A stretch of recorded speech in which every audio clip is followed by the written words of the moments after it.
Combat in Marvel's Spider-Man is fast, visceral, exciting, and oftentimes seen as one of the game's highlights. Jumping from enemy to enemy, getting into air fights and back to ground again, dodging bullets, it feels great. But behind the scenes, there's a lot of things going on to make this happen. You can't rely on an AI of any individual enemy to work things out. This is why. At GDC 2019, Spider-Man's lead gameplay programmer Adam Nunchester has told how the game's group AI management works to avoid situations like these and other kinds of cheap hits. At the core lies an internal manager that, based on certain priorities, assigns an enemy a job token to attack you. Whose job is it to attack Spider-Man can be seen as a blue line connecting the two here.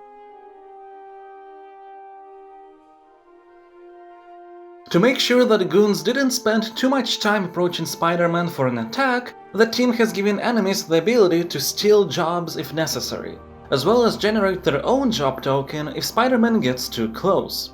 This makes sure the enemies are aggressive enough even as you jump around the environment. There's also an internal intensity meter to keep things varied. It increases with every enemy attack, and after reaching certain thresholds will give out a different type of attack pattern for enemies to execute.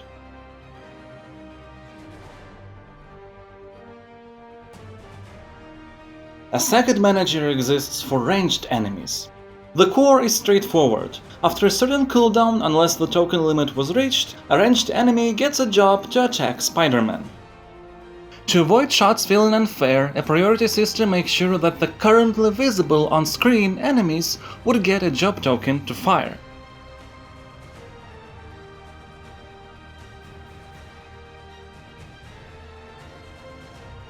However, if it so happens that all valid shooting enemies are off-screen, they still fire.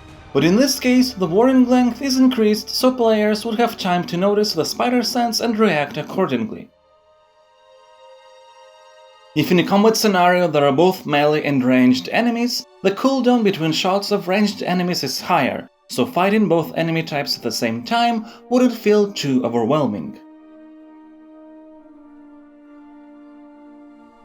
That said, a longer cooldown means that if you get into air combat, enemies may feel unresponsive. To avoid this, an air aggression system was put in place. Every action Spider-Man makes in air increases the chance of somebody shooting at you before cooldown reaches 0.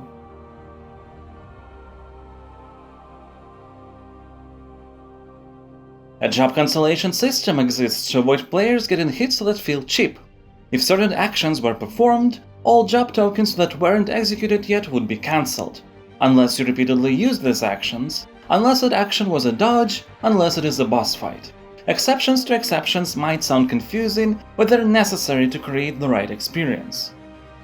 One last touch for avoiding cheap hits is a system that allows to beat enemies to the punch.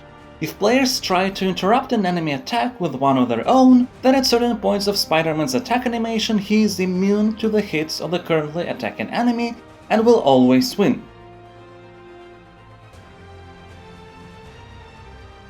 These two AI managers were not created from the start like this, but developed gradually with many iterations to find what leads to the best combat experience. They are also far from the only behind-the-scenes elements that create exciting fights in Spider-Man, but nevertheless form the foundation of combat pace and how it feels. Thank you all for watching, and thanks to Adam Nunchester for sharing his insights at GDC.